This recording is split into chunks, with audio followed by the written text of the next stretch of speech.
Good day friends. In the previous video we have seen bar diagrams. There are different types of bar diagrams: simple bar diagram, percentage bar diagram, subdivided bar diagram, joint bar diagram. We completed with 7.1 in that percentage bar diagram, and in the second question subdivided and percentage both were asked in the one question. So that was all about practice set 7.1 about bar diagrams and different types of bar diagrams. Let us move forward. Now see the information which we have in hand, and we are doing some calculations on that.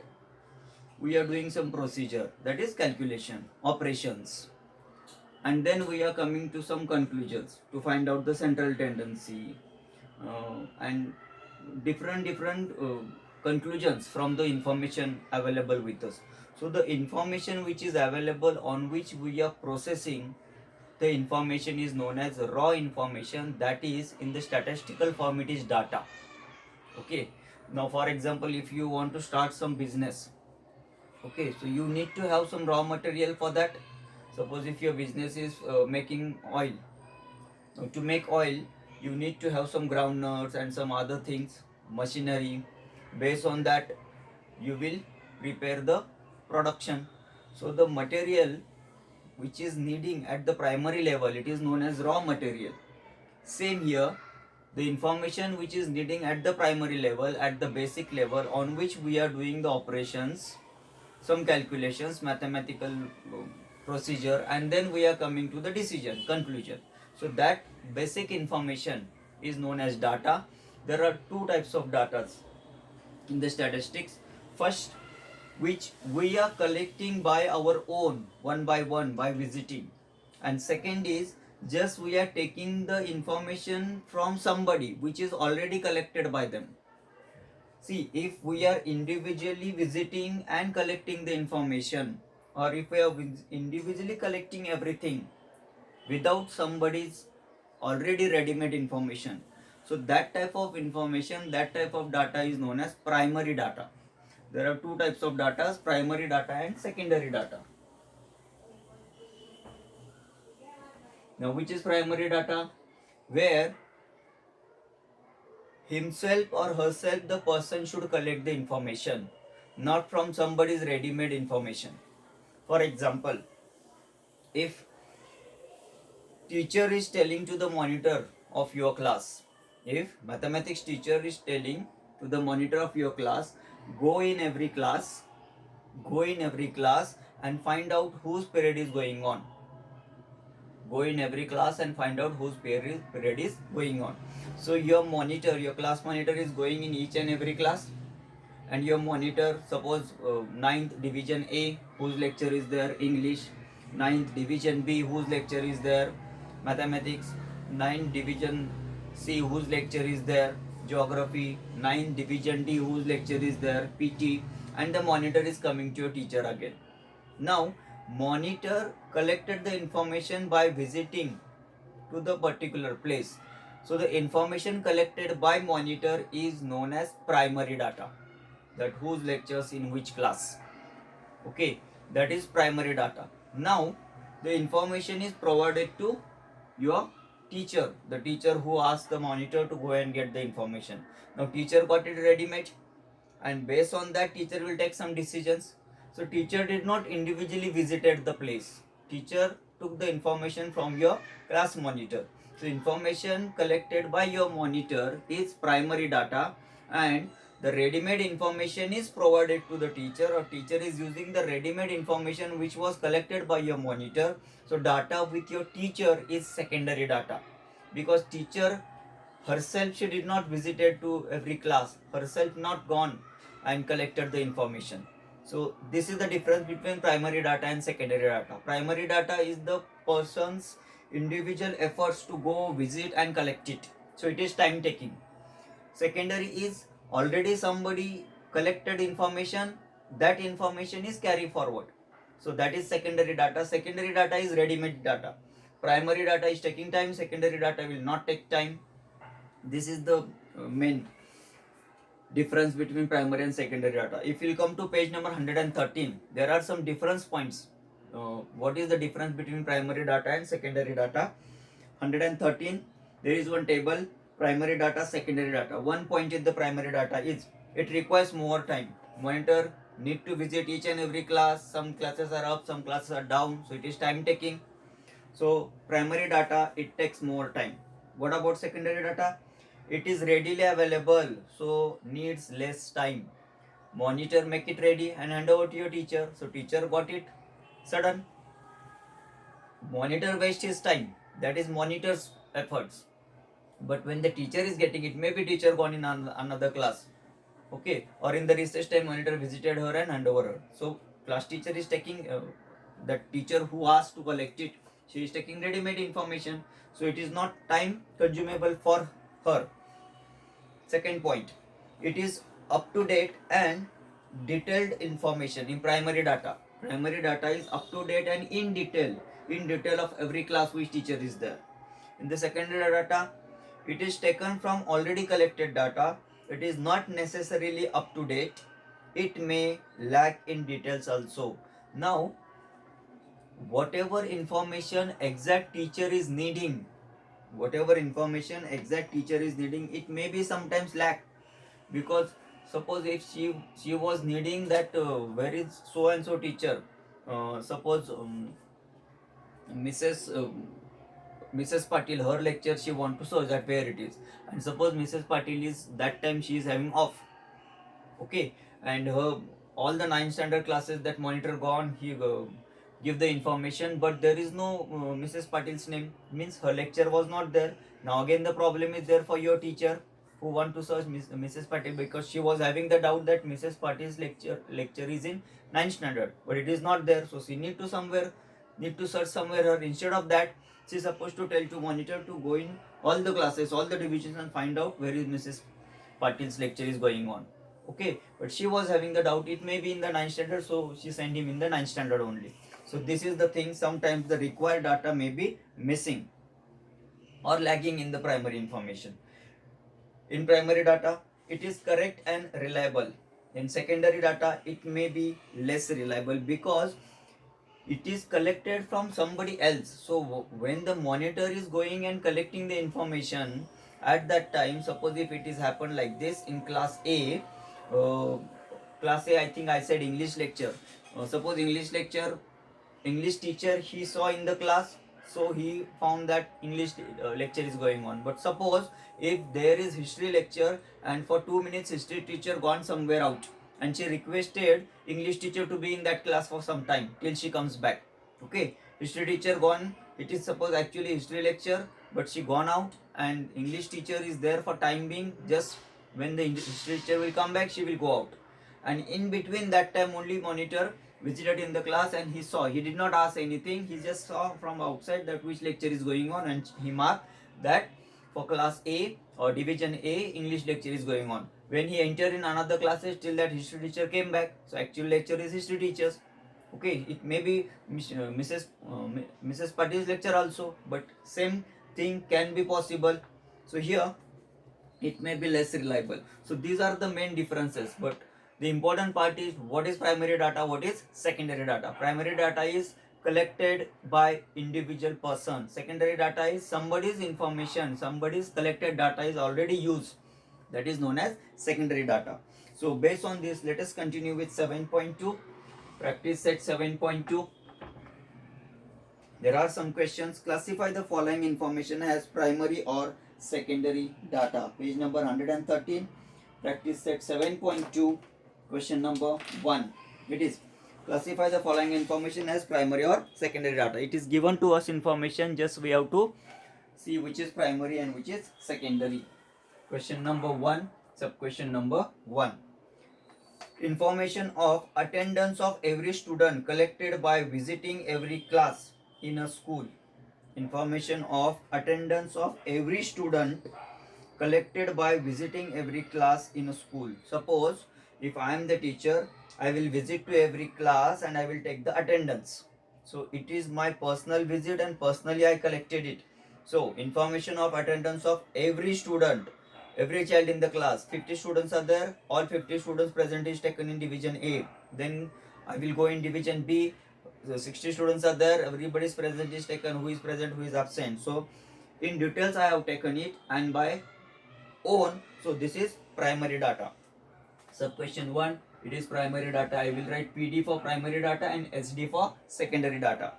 Second point, the information of heights of students was gathered from school records and sent to the head office as it was to be sent urgently.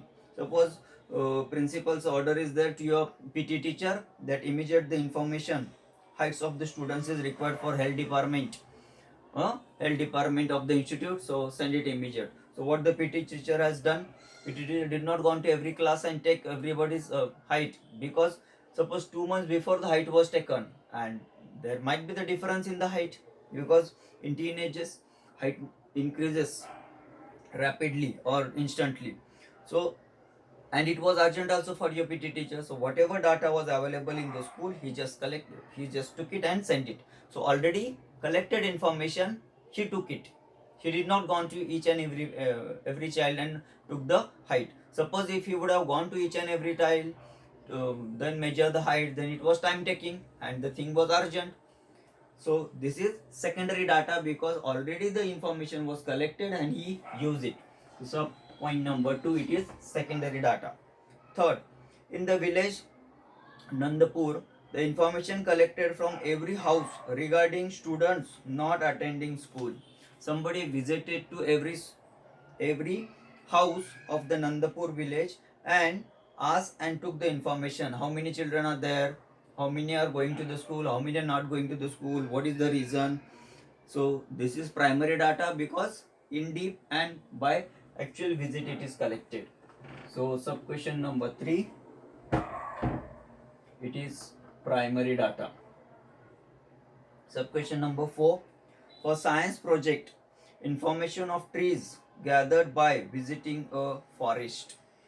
For the science project, someone visited to the forest and then collected the information, not from the net, not from other sources which are available on computer and mobile.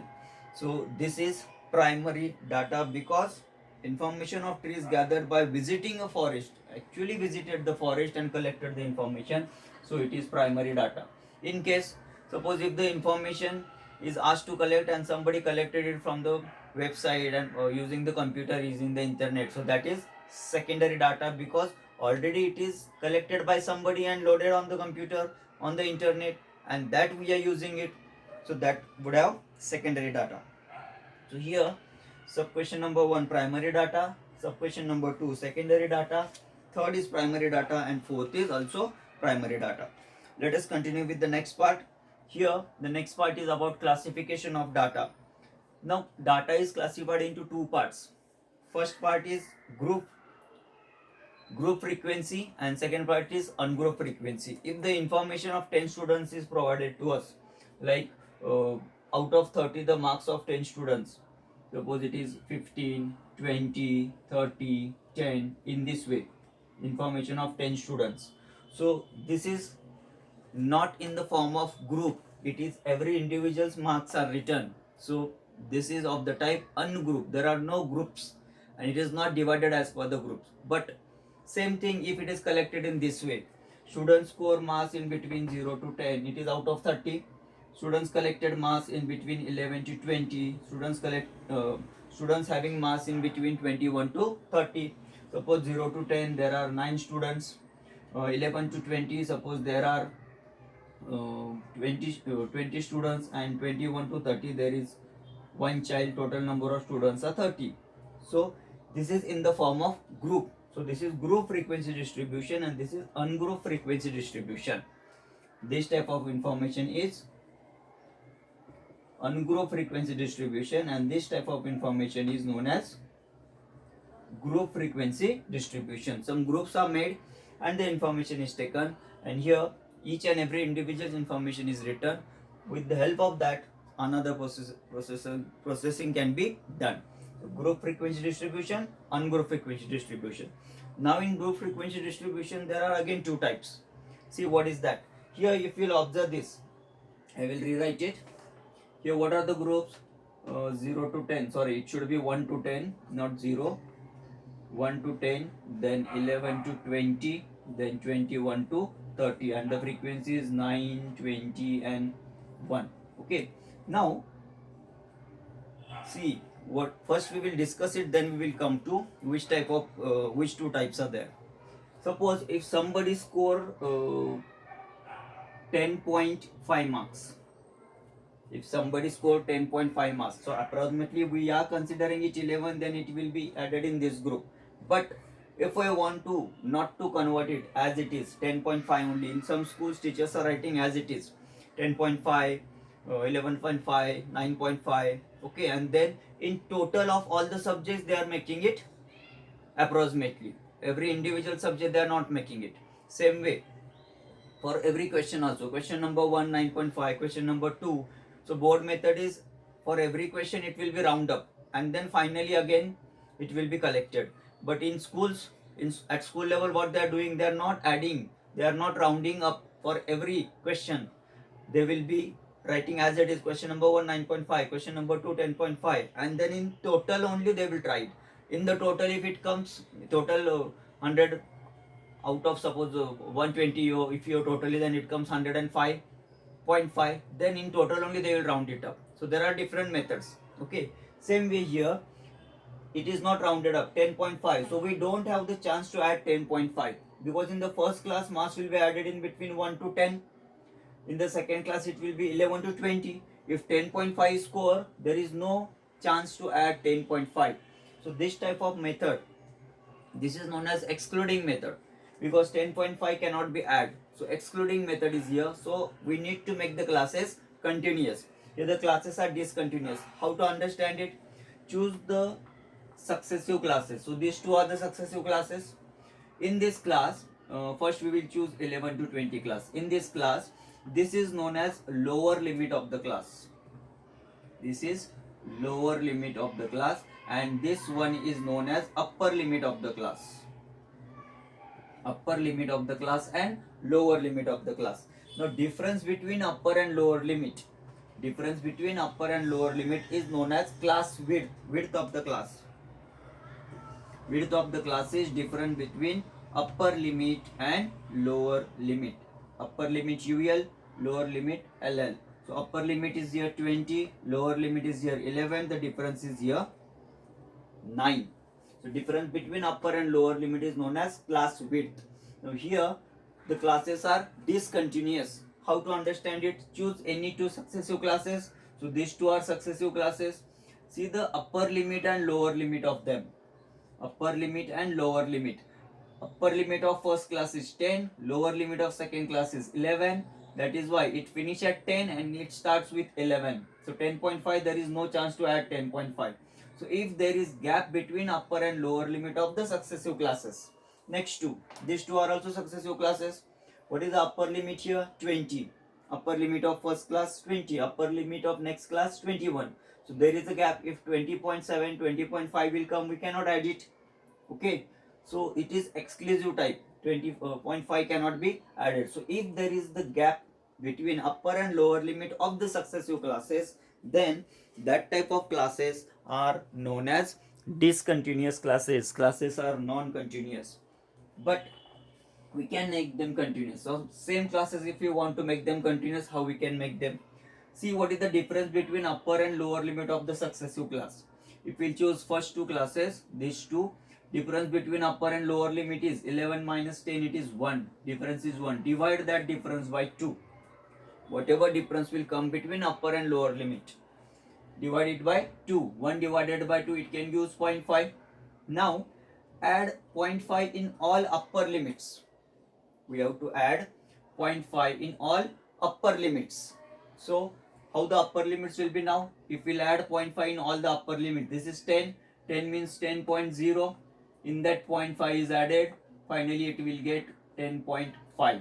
So this upper limit will be 10.5. Next 20 plus 0.5, same way. 20 plus 0.5 will give 20.5. 30 plus 0.5, it will give 30.5. So we have to add 0.5 in all the upper limits. From where the 0.5 comes? 0.5 is nothing but find out the difference between lower and upper limit of the successive class. Here the difference is 1. Divide that difference by 2. If we divide here 1 by 2, it comes 0.5. Every time it will not come 0.5, depends on the given information. Here the difference between upper and lower limit is 1. It is divided by 2. 0.5 we have. So 0.5 is added in all the upper class limits. So first class upper class is 10. 10 plus 0.5, 10.5. Second class upper limit is 20. 20 plus 0.5, 20.5. Third class the upper limit is 30. 30 plus 0.5, 30.5. Same way now we have to subtract 0.5 from all lower class limits. Add 0.5 in all the upper limits and subtract 0.5 from all the lower limits. So here lower limit is 20. 20 minus 0.5, how much it will give? 20 means nothing but 20.0. From that we have to subtract 0.5. 0 minus 5 not possible. We will carry 1 from here. 10 minus 5. 0 minus 0 is 0. 2 is as it is. It comes 20.5. So 21 minus 0.5, it gives 20.5. Same way 11 minus 0.5. From 11 if we will subtract 0.5, it will give 10.5. 1 minus 0.5, it will be 0.5. Now if you can observe the successive classes, after adding 0.5 in all the upper limits and subtracting 0.5 from all the lower limits, again choose the successive classes. Suppose these two are the successive classes. Choose the upper and lower limit. If we consider the upper and lower limit, now see 20.5, 20.5. If 20.5 will come, we can add. Okay, there are again methods. So first understand what is continuous classes, discontinuous classes, then we will think where 20.5 will fit, either in this or that. Okay, next two classes, these two, upper limit, lower limit. See, there is no gap. Here it was gap.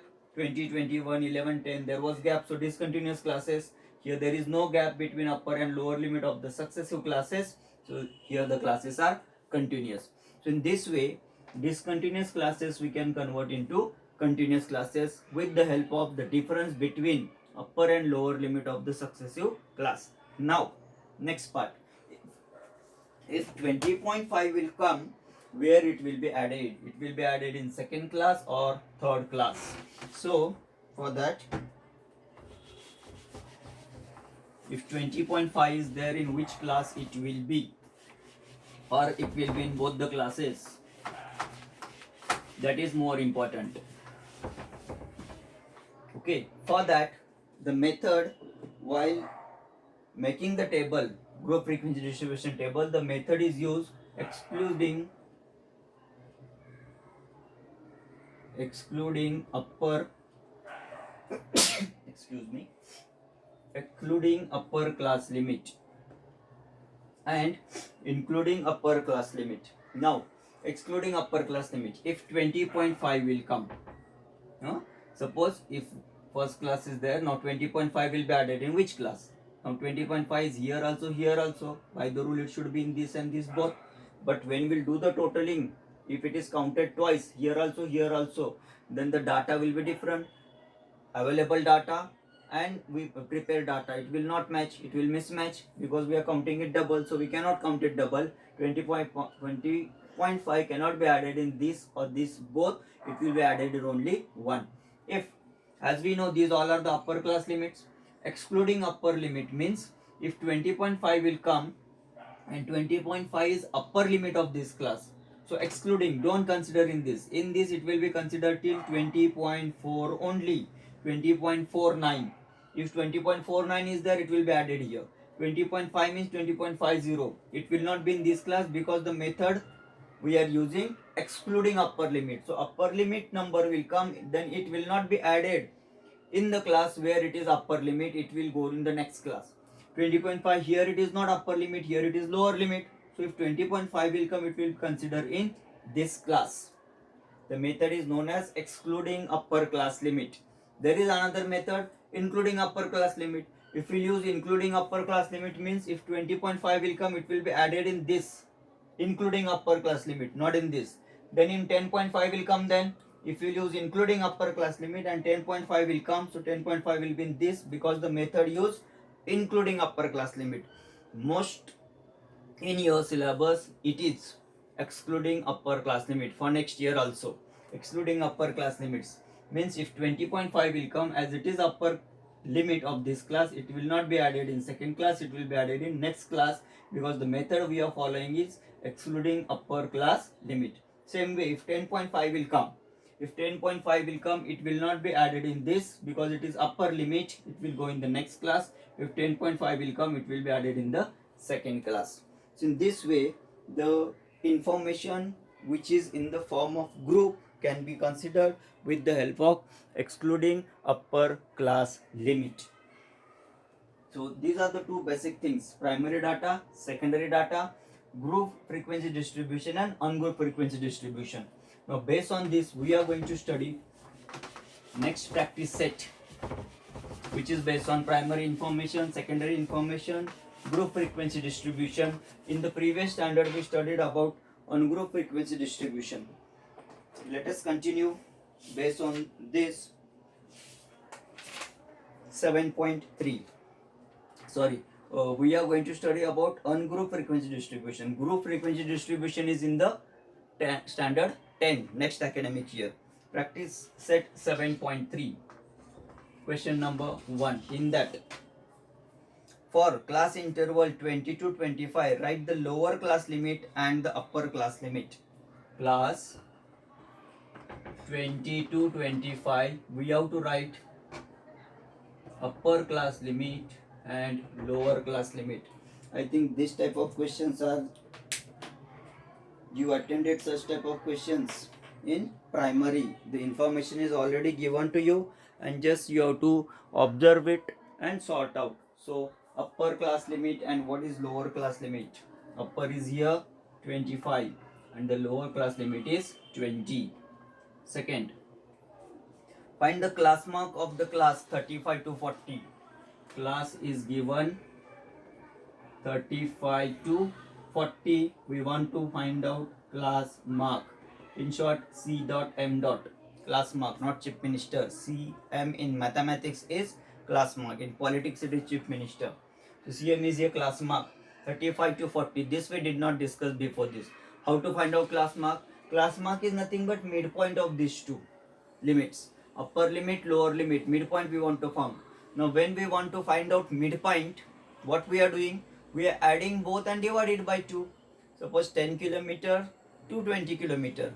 Then the midpoint is 15 kilometer. How to find out? Add both. 20 plus 20 total is 30. 30 divided by 2, it gives midpoint, that is 15. So how to find out midpoint? Add both the limits and divide it by 2. So can be written as upper limit plus lower limit divided by 2. Upper limit is 40, lower limit is 35. It will be divided by 2. 40 plus 35 will give 75. 75 is divided by 2. We'll get the class mark of 35 to 40. So 2 3s are 6, remainder is 1, 15. 2 7s are 14. Again remainder is 1, 1. So we'll use decimal points. So 1 will convert into 10 and 2 5s are. So 37.5 is the class mark for the class 35 to 40. How to find out class mark? Add both the limits, divide it by 2. So any class we will get the class mark. That is solution for question number 2. Question number 3. If class mark is 10 and class width is 6, find the class. Question number 3 is, if class mark is 10 and the class width is equal to 6, then we have to find out the class. Given information and what we have to find out. So first we will discuss this, then we will come to this answer. Class mark is given 10, class width is 6 and we have to find out class. Suppose if we consider this class 20 to 25. So 20 to 25, upper limit is 25, lower limit is 20. What is the class width here? 25 minus 20, the class width can be 25 minus 20, the class width is 5. Now here class width is given and what else is given? Midpoint is given. What is the midpoint of these two? 20 plus 25 divided by 2, it will be 22.5.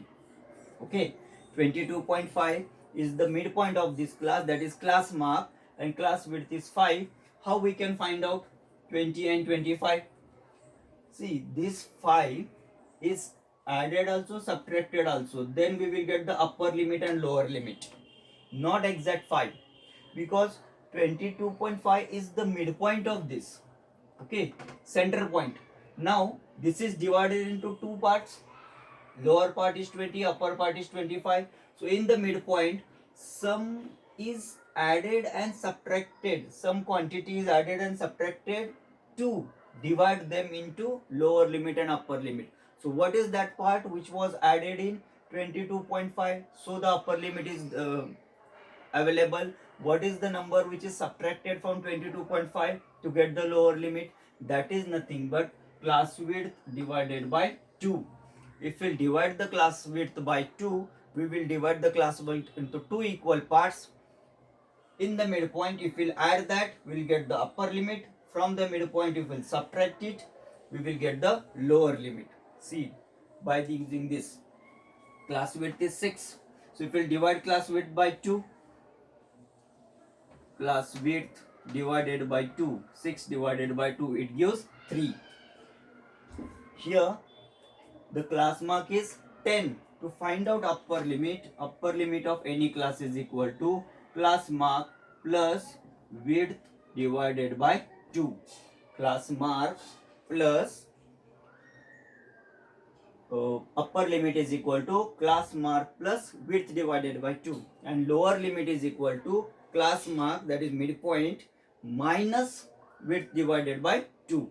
To get the upper limit, add. To get lower limit, subtract. So for the upper limit, class mark is 10, class width is 6, 6 divided by 2, we have here 3, 10 plus 3, it gives 13, 13 can be the upper limit of the class. Let us find out lower limit. Lower limit of any class is class mark minus width upon 2. Class mark is how much? Class mark is 10 minus width upon 2 value is 3, 10 minus 3 is 7. So the class will be, I'll be writing this side. The required class is 7 to 13. 7 is the lower limit, 13 is the upper limit. Now difference between these both, if we'll find out 13 minus 7, see the difference, upper limit minus lower limit, it should come equal to the class width, which is given as 6. 13 minus 7, we are getting exact 6, means the class width is here 6. So in this way, if CM is given, width is given, we can find out the class. I hope you understood these 3 questions. We'll stop it here for today. Have a nice day. Thank you.